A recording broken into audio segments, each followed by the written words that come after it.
बृहस्पति व्रत कथा। विष्णु भगवान की जय, विष्णु भगवान की जय, विष्णु भगवान की जय, विष्णु भगवान की जय। बृहस्पति व्रत कथा। बृहस्पति व्रत कथा, बृहस्पति व्रत कथा, बृहस्पति व्रत कथा, बृहस्पति व्रत कथा, बृहस्पति व्रत कथा, बृहस्पति व्रत कथा, बृहस्पति व्रत कथा, बृहस्पति व्रत कथा। जय हो विष्णु भगवान की जय, विष्णु भगवान की जय, विष्णु भगवान की जय। इस व्रत एवं माधवा विधि। इस व्रत को करने से समस्त इच्छाएं पूरी होती हैं और बृहस्पति महाराज प्रसन्न होते हैं। धन विद्या पुत्र तथा मनवांछित फलों की प्राप्ति रहती है। परिवार में सुख और शांति रहती है। इसलिए यह व्रत सर्वश्रेष्ठ अति फलदायक है। इस व्रत में केले का पूजन करें। कथा और पूजन के समय मन कर्म वचन से शुद्ध होकर मनोकामना पूर्ति के लिए बृहस्पति देव से प्रार्थना करनी चाहिए। इस दिन में एक ही समय भोजन करें। भोजन चने की दाल आदि का करें। नमक ना खाएं। पीले वस्त्र पहने। पीले फलों का प्रयोग करें। पूजन करें। पूजन के बाद भगवान बृहस्पतिवार की कथा सुननी चाहिए। बृहस्पति व्रत कथा प्राचीन समय की बात है। एक बड़ा प्रतापी और दानी राजा था। वह प्रत्येक गुरुवार को व्रत रखता एवं पूजा करता। यह उसकी रानी को ना अच्छा लगता। ना वह व्रत करती, ना किसी को एक पैसा दान में देती तथा राजा को भी ऐसा करने को मना किया करती थी। एक समय की बात है कि राजा शिकार खेलने वन को चले गए थे। घर पर रानी और दासी थी। उस समय गुरु बृहस्पति देव साधु के रूप धारण करके राजा के दरवाजे पर भिक्षा मांगने आए। साधु ने रानी से भिक्षा मांगी तो रानी कहने लगी, हे साधु महाराज, मैं इस दान पुण्य से तंग आ चुकी हूँ। आप ऐसा कोई उपाय बताएं जिससे सारा धन नष्ट हो जाए तथा मैं आराम से रह सकूं। साधु रूपी बृहस्पति देव ने कहा, हे देवी, तुम तो बड़ी विचित्र हो। संतान और धन से तो कोई भी दुखी नहीं होता। अगर तुम्हारे पास धन अधिक है, तुम शुभ कार्यों में लगाओ जिससे तुम्हारे दोनों लोग सुधरे। परंतु साधु की इन बातों से रानी खुश नहीं हुई। उसने कहा, मुझे ऐसे धन की भी आवश्यकता नहीं है जिससे मैं अन्य लोगों को दान दूं, जिसे संभालने में सारा समय नष्ट हो जाए। साधु ने कहा, यदि तुम्हारी ऐसी इच्छा है तो ऐसा ही होगा। मैं तुम्हें बताता हूँ, वैसा ही करना। बृहस्पतिवार के दिन घर को गोबर से लीपना। अपने केसों को पीली मिट्टी से धोना। केसों को धोते समय स्नान करना। राजा को अगना हजामत बनवाए। भोजन मांस मदना खाना। कपड़े धोबी के यहाँ ढुलने डालना। इस प्रकार सात बृहस्पतिवार करने से तुम्हारा समय धन संपत्ति नष्ट हो जाएगी। इतना कहकर साधु देवता वहां से अंतर्ध्यान हो गए। साधु ने कहे अनुसार करते हुए रानी को केवल 3 ही बृहस्पतिवार बीते थे कि उनकी समस्त धन संपत्ति नष्ट हो गई। भोजन के लिए परिवार में तरसने लगा। एक दिन राजा ने रानी से बोला, हे रानी, तुम यहाँ पर रहो, मैं दूसरे देश जाता हूँ, क्योंकि यहाँ पे मुझे सभी लोग जानते, इसलिए मैं कोई छोटा कार्य नहीं कर सकता। ऐसा कहकर राजा प्रदेश चला गया। वहां जंगल से लकड़ी काट कर लाता, उन्हें शहर में भेजता। इस तरह वह अपने जीवन को व्यतीत करने लगा। एक इधर राजा के बिना रानी और दासी दुखी रहने लगी। एक समय की बात है कि जब रानी और दासी को 7 दिन बिना भोजन के रहना पड़ा तो रानी की बहन ने अपनी दासी से कहा, हे दासी, यहाँ पास के नगर में मेरी बहन रहती है, बड़ी धनवान है। तू उसके पास जा, 5 से जो मांग ले, सब कुछ समय का गुजर बसर हो जाएगा। दासी रानी के बहन के घर गई। उस दिन बृहस्पतिवार था। रानी की बहन उस समय बृहस्पतिवार की कथा सुन रही थी। दासी रानी की बहन के घर गई, अपनी रानी का संदेश दिया, लेकिन रानी की बहन ने कोई भी उत्तर ना दिया। तब दासी को रानी की बहन से कोई भी उत्तर ना मिला तो बहुत ही दुखी हुई, क्रोध भी आया। दासी ने वापस आकर सारी बात बता दी। ये सुन रानी अपने भाग्य को कोसा। उधर रानी की बहन ने सोचा, मेरी बहन की दासी आई थी, परंतु मैं उससे कुछ नहीं बोली, इससे बहुत ही दुखी हुई होगी। कथा को सुन विष्णु भगवान का पूजन समाप्त कर वो अपनी बहन के घर गई और कहने लगी, ये बहन, मैं बृहस्पतिवार की व्रत कथा कर रही थी, तुम्हारी दासी आई थी, परंतु जब तक कथा होती है उठते हैं ना बोलते हैं, इसलिए मैं ना बोली। कहो तुम्हारी दासी क्यों आई थी? रानी बोली, बहन, हमारे यहाँ अनाज नहीं है। ऐसा कहते कहते रानी की आंख भर आई। उसने दासियों समेत भूखा रहने की बात अपनी बहन को बता दी। रानी की बहन बोली, बहन देखो, बृहस्पति देव सबकी मनोकामना पूर्ण करते हैं। देखो, शायद तुम्हारे घर में भी अनाज रखा हो। ये सुन रानी घर के अंदर गई तो उसे एक घड़ा अनाज का भरा मिल गया और वह बड़ी हैरान हुई, क्योंकि उसने एक एक बर्तन देख लिया था। उसने अब बाहर आकर रानी को बताया। दासी रानी से कहने लगी, हे रानी, अब हमको अन्न नहीं मिलता तो हम रोज ही व्रत करते हैं, क्यों ना इससे व्रत विधि पूछ ली जाए, तो उसे हम भी किया करेंगे। दासी के कहने पर रानी ने अपनी बहन से बृहस्पतिवार के व्रत के बारे में पूछा। उसकी बहन ने बताया, बृहस्पतिवार के व्रत में चने की दाल और मुनक्के से विष्णु भगवान का केले की जड़ में पूजन करें, दीपक जलाएं, पीला भोजन करें, कथा सुने, इससे गुरु भगवान प्रसन्न होते हैं, मनोकामना पूर्ण करते हैं। व्रत और पूजन की विधि बताकर रानी अपने घर को लौट आई। और दासी दोनों ने निश्चय किया कि बृहस्पतिदेव भगवान का व्रत पूजन हम जरूर करेंगे। 7 रोज और बृहस्पतिवार आया तो बृहस्पतिवार का व्रत किया। उन्होंने व्रत रखा, गुड़ साल से जाकर चना गुड़ बीन लाई, उनकी दाल से केले की जड़ में विष्णु भगवान का पूजन किया। अब पीला भोजन कहाँ से आए, दोनों बड़ी ही दुखी थी, परंतु उन्होंने व्रत किया, इस कारण बृहस्पति महाराज प्रसन्न थे। एक साधारण व्यक्ति के रूप में 2 थालों में सुंदर पीला भोजन लेकर आए और दासी को देकर बोले, हे दासी, तुम्हारे और रानी के लिए भोजन है, तुम दोनों ग्रहण करना। दासी भोजन पाकर बड़ी प्रसन्न हुई, उसने रानी को सारी बात बताई। इसके बाद से प्रत्येक बृहस्पतिवार को गुरु भगवान का व्रत एवं पूजन करने लगी। बृहस्पति भगवान की कृपा से उनके पास धन आ गया, परंतु रानी फिर पहले की तरह आलस्य करने लगी। तब दासी बोली, देखो रानी, तुम पहले भी इसी प्रकार आलस्य करती थी, तुम्हें धन रखने में कष्ट होता था, इस कारण सभी धन नष्ट हो गया। अब गुरु भगवान की कृपा से हमें धन मिला है, फिर तुम्हें आलस्य होता है। बड़ी मुसीबतों के बाद हमने यह धन पाया है, इसीलिए हमें दान पुण्य करना चाहिए। भूखे मनुष्यों को भोजन कराओ, प्याऊ लगाओ, ब्राह्मणों को दान दो, कुआ तालाब वारसी आदि का निर्माण कराओ, मंदिर पाठशाला बनवाओ, ज्ञान दो, कुंवारी कन्या का विवाह कराओ, धन को शुभ कार्यों में लगाओ, जिस खर्च करो जिससे तुम्हारे दोनों लोग सुधरे और तुम्हें सुरक्षित की प्राप्ति हो, पितर प्रसन्न हो। जब रानी ने दासी की बात मानकर शुभ कर्म करने प्रारंभ किए तो उनका यश फैलने लगा। एक दिन रानी दासी आपस में विचार करने लगी, नारायण राजा किस दिशा में होंगे, उनकी कोई खोज खबर नहीं है। उन्होंने श्रद्धापूर्वक गुरु बृहस्पति भगवान से प्रार्थना की, राजा जहाँ कहीं भी हो शीघ्र वापस आ जाए। उधर राजा परदेश से बहुत ही दुखी रहने लगा, प्रतिदिन जंगल से लकड़ी बीन कर लाता, उन्हें शहर में बेचता, फिर दुखी जीवन बड़ी कठिनाइता से व्यतीत कर रहा था। एक दिन दुखी होकर अपनी पुरानी बातों को याद करके वो रोने लगा और उदास हो गया। उसी समय राजा के पास बसुदेव साधु के वेश में आकर बोले, हे लकड़हारे, तुम सुनसान जंगल में किस चिंता में बैठे हो, मुझे बतलाओ। यह सुन राजा के नेत्रों में जल भर आया। साधु की वंदना कर राजा ने संपूर्ण कहानी बतला दी। महात्मा दयालु होते हैं। वे राजा से बोले, हे राजा, तुम्हारी पत्नी ने बृहस्पति देव के प्रति अपराध किया था, इस कारण तुम्हारी यह दशा हुई है। अब किसी प्रकार की चिंता मत करो, भगवान तो पहले से भी अधिक धन देंगे। देखो, तुम्हारी पत्नी ने बृहस्पतिवार का व्रत प्रारंभ कर दिया है, तुम भी बृहस्पतिवार का व्रत चने की दाल गुड़ जल के लोटे में डाल के पूजन करो, फिर कथा सुनो या कहो, भगवान तुम्हारी सभी मनोकामना पूर्ण करेंगे। साधु की बात सुनकर राजा बोला, हे प्रभु, लकड़ी बेचकर मुझे इतना पैसा नहीं बचता मैं जिससे भोजन के उपरांत में कुछ भी बचा सकूं। मैंने रात्रि में अपनी रानी को व्याकुल देखा, मेरे पास कोई भी साधन नहीं है जिससे मैं उसका समाचार जान सकूं, फिर मैं बृहस्पतिवार की क्या कहानी कहूँ ये भी मुझे मालूम नहीं है। साधु ने कहा, हे राजा, मन में बृहस्पति भगवान के प्रति निश्चय करो, वे स्वयं तो कोई ना कोई राह बना के देंगे। बृहस्पतिवार के दिन तुम रोजाना लकड़ियां लेकर शहर को जाओ, तुम्हें रोजाना से दुगना धन प्राप्त होगा, जिससे तुम भली भांति पूजन कर लोगे। बृहस्पति देव की पूजा का सामान भी आ जाएगा। जो बृहस्पतिवार की पूजा के बारे में पूछा है वो इस प्रकार है। बृहस्पतिवार की कहानी। प्राचीन काल में एक बहुत ही निर्दय ब्राह्मण थे, उनकी कोई भी संतान नहीं थी। वो नित्य पूजा पाठ करता, उसकी स्त्री ना स्नान करती ना किसी देवता का पूजन करती। इस तरह ब्राह्मण देवता बड़े ही दुखी रहते थे, पर भगवान की कृपा से ब्राह्मण के यहाँ एक कन्या उत्पन्न हुई। कन्या बड़ी होने लगी, प्रातःकाल स्नान करके विष्णु भगवान का जप करती, का व्रत करने लगी।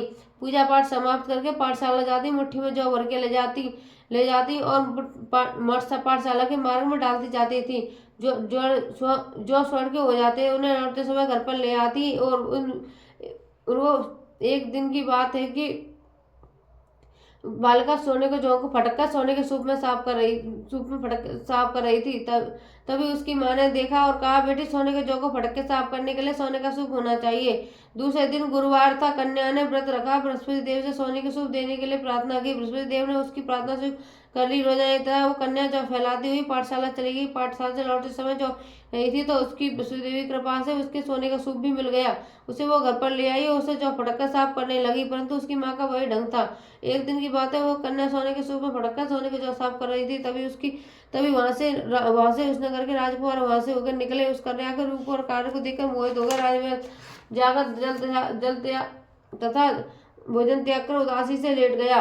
राजा को राजकुमार द्वारा अन्न जल त्यागने का समाचार ज्ञात हुआ तो मंत्रियों के साथ अपनी पुत्री के पास आए और कारण पूछा। राजकुमार ने राजा को उस लड़की घर का पता बतला दिया। मंत्री उस लड़की के घर गए। मंत्री ने ब्राह्मण के समक्ष राजा की ओर निवेदन किया। कुछ दिन बाद ब्राह्मण कन्या का विवाह राजकुमार के साथ संपन्न हो गया। कन्या के घर से जाते ब्राह्मण के घर में गरीबी और निराशी हो गई।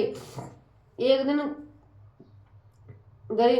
दिन दुखी होकर ब्राह्मण अपनी पुत्री के पास मिलने गए। बेटी ने पिता की दुखी अवस्था को देखा, अपनी माँ का समाचार पूछा। कन्या ने बहुत सा धन देकर ब्राह्मण को विदा कर दिया। ब्राह्मण सभी हाल सुनाया। कन्या ने बहुसंति के ब्राह्मण को विदा कर दिया। कुछ दिन बाद फिर वही हाल हो गया। ब्राह्मण फिर अपनी कन्या के यहाँ गए, उन्हें सभी हाल बताया। पुत्री बोली, ये पिताजी, आज माताजी को यहाँ ले वाला हूँ, उन्हें विधि बता दूंगी, जिससे गरीबी दूर हो जाएगी। ब्राह्मण देवता अपनी स्त्री को लेकर अपनी पुत्री के पास राजमहल पहुंचे। पुत्री अपनी माँ को समझाने लगी, प्रातःकाल स्नान करके विष्णु का जप करो, सभी दरिद्रता दूर हो जाएगी। परंतु उसकी माँ ने एक भी बात नहीं मानी। प्रातःकाल उठकर पुत्री के बच्चों का झूठन खा लेती थी। एक दिन उसकी पुत्री को बड़ा ही गुस्सा आया।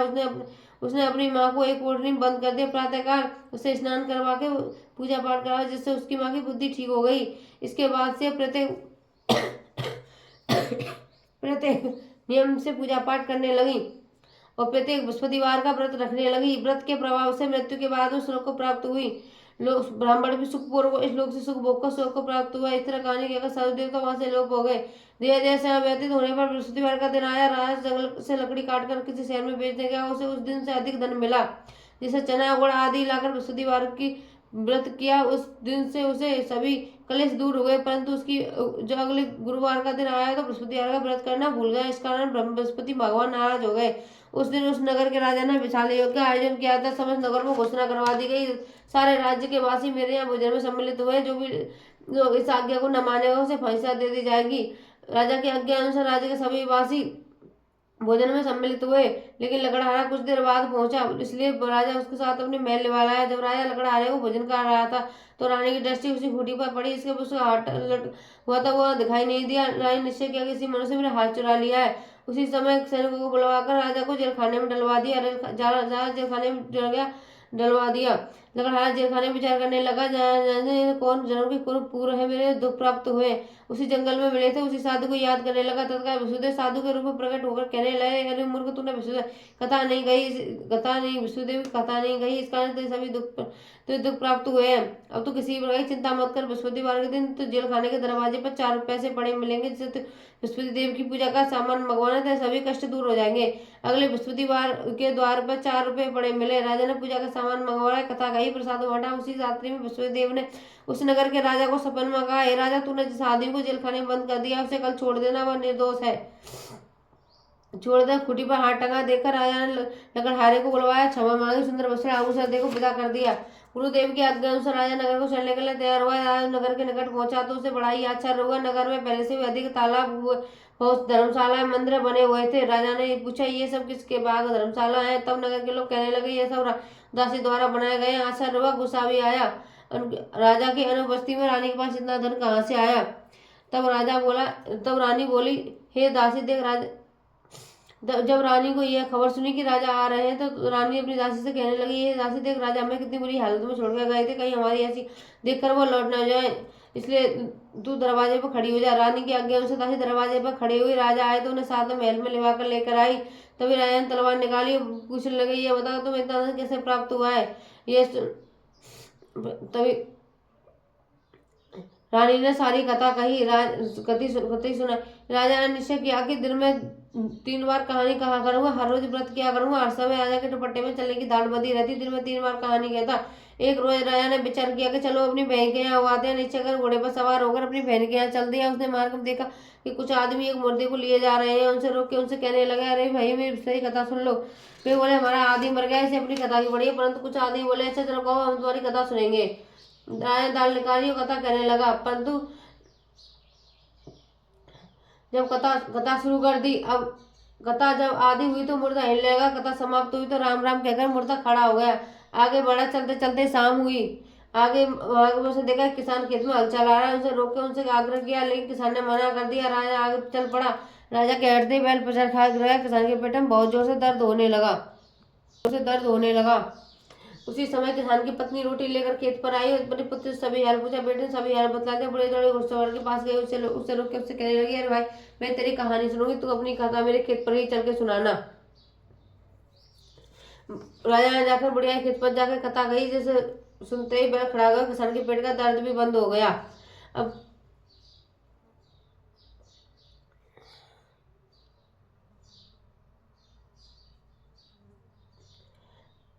राजा ने खड़ा हो, किसान के पेट का दर्द भी बंद हो गया। राजा अपने बहन के यहाँ पहुंचे। बहन ने अपने भाई की खूब मेहमानी की। मेहमानी की। दूसरे रोज प्रातःकाल जगह तो देखने लगा, यहाँ पे तो सभी लोग भोजन कर रहे हैं। राजा ने अपनी बहन से पूछा, ऐसा कोई मनुष्य जिसने भोजन नहीं किया हो जो मेरे बृहस्पतिवार की कथा सुन ले। बहन बोली, भैया तो ऐसे इधर से पहले भोजन करते बाद में अन्य काम करते हैं।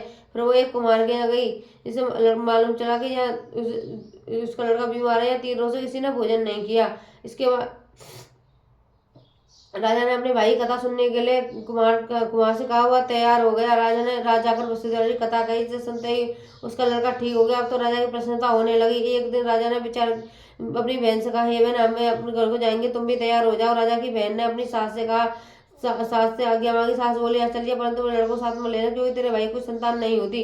बहन ने अपने भाई से कहा, मैं चलूंगी, परंतु कोई बालक नहीं जाएगा।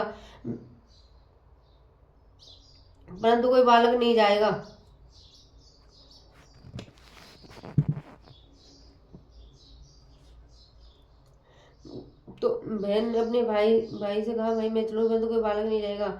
अपनी बहन को छोड़कर दुखी मन से राजा अपने नगर को लौट आया और रानी को आकर सारी बात बता दी। संध्या पर लेट गया। रानी बोली, हे प्रभु, विष्णु भगवान ने हमें सब कुछ दिया है, वे हमें संतान अवश्य देंगे। उसी रात को बृहस्पति देव ने राजा को स्वप्न में कहा, राजा और सभी सुख त्याग, तेरी रानी गर्भवती है। राजा ने जानकर बड़ी खुशी हुई। 9वें महीने में गर्भ से सुंदर पुत्र पैदा हुआ। तब राजा रानी से बोला, हे रानी, स्त्री बिना भोजन रह सकती है, परंतु बिना बात कहे रह सकती। जब मेरी बहन आए थे तो मुझसे कुछ कहना मत। रानी ने हाँ कर दी। राजा की बहन ने शुभ समाचार सुना, बहुत ही खुशी हुई, बधाई लेकर अपने भाई के यहाँ आई। तभी रानी ने आने से बुलाना दे दिया। जब भाई साथ ला रहे थे तब तो नहीं टाल दिया, अब न बुलाया, अपने आप भागी भागी आ गई। तो राजा की बहन ने कहा, मैं इस प्रकार न कहती, तुम्हें संतान कैसे होती। वैसे सबकी मनोकामना सभी मनोकामना पूर्ण करते हैं। सद्भाव पूर्वक बृहस्पति देव व्रत रखता है एवं कथा पढ़ता है अथवा सुनता है और दूसरों को सुनाता है, वैसे तो उनकी सभी इच्छाओं को पूर्ण करते हैं, उनकी सदैव रक्षा करते हैं। जो संसार सद्भाव से गुरु बृहस्पति देव का पूजन करते हैं, सच्चे हृदय से करते हैं, उनकी सभी इच्छाओं को पूर्ण करते हैं। कभी भी अनजाने में कभी बृहस्पति देव की उपेक्षा न करें, ऐसा करने से सुख शांति नष्ट हो जाती है। भगवान राजा रानी ने अपनी बृहस्पति देव की कथा का गुणगान किया था, उनकी सभी इच्छाओं को बृहस्पति देव ने पूर्ण किया। अनजाने में कभी बृहस्पति देव की उपेक्षा न करें, ऐसा करने से सुख शांति नष्ट हो जाती है। इसलिए सबको कथा सुनने के बाद प्रसाद लेके जाना चाहिए, हृदय से जयकारा बोलना चाहिए। बोलो विष्णु भगवान की जय, बोलो बृहस्पतिवार की जय, बोलो विष्णु भगवान की जय, बोलो बृहस्पतिवार की जय, बोलो विष्णु भगवान की जय। आरती बृहस्पति देव की। जय बृहस्पति देवा, जय बृहस्पति देवा, शिन शिन भोग लगाऊं फल कदली मेवा। जय बृहस्पति देवा, तुम पूरन परमात्मा, तुम अंतर्यामी, जगत पिता जगदीश्वर तुम के स्वामी। चरणामन निर्मल सब पालन हरता, सकल मनोरथ दायक, कृपा करो भरता। बृहस्पति देवा, धन मन धन अर्पण जो शरण पड़े, प्रभु प्रकट हो कर आकर द्वार खड़े। जय बृहस्पति देवा, दीन दयाल दयानिधि भक्त हितकारी, पाप दोष सब हरता भव नंदन। जय बृहस्पति देवा, सकल मनोरथ जो कोई गावे, सब संभय हारे, विषय विकार मिटा संतन सुखकारी। जय बृहस्पति देवा, जेठानंद आनंद जो कोई आरती तेरी प्रेम सहित गावे, जेठानंद आनंद छह पावे। बोलो विष्णु भगवान की जय, बोलो बृहस्पति देव की जय, बोलो विष्णु भगवान की जय, बोलो बृहस्पति देव की जय, बोलो विष्णु भगवान की जय, बोलो विष्णु भगवान की जय।